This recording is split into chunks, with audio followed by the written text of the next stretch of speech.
really big challenge for the employment services sector over the next 5 years is, as the economy improves, how do we make sure that everybody is able to benefit from that economic recovery, particularly for people on job seekers allowance who still don't have jobs. It's going to be harder and harder for very long-term unemployed people to get back into work. We've seen the huge success that Work Programme has had on job seekers allowance claimants, but it has not had huge success at all with employment support allowance claimants, with people with health conditions and disabilities. So the challenge again over the next 5 years is how do we help those harder to help groups, people with health conditions, people with disabilities, people who are very long-term unemployed who haven't been helped through the Work Programme into employment. How do we really start to improve those services? And I think there's a number of ways we can do that.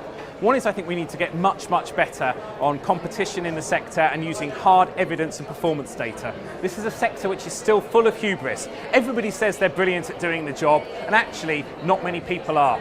If you looked at the difference between top performing Work Programme providers in each contract package area and the bottom performing providers in each contract package area, that's an additional 14,000 people would have found jobs if everyone was doing as well as the best providers rather than the worst providers. That's a saving of £70 million a year.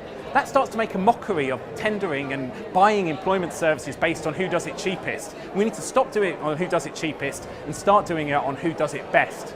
I think there's a notion of expertise, that to help people with health conditions, to help people with disabilities, we really need to understand those conditions, to really understand what works in that sector. And again, for me, that's about an injection of data, an injection of learning. And clearly, we also need to invest more. And the argument, which I think has been slightly lost over the past few years, investing more in these people will save more in the long run on these people. We need to move back to an Amy Dell argument, where it is worth investing 10, 20, 30,000 pounds in someone if we can demonstrate that we will then save that 10, 20, 30,000 pounds in benefit savings.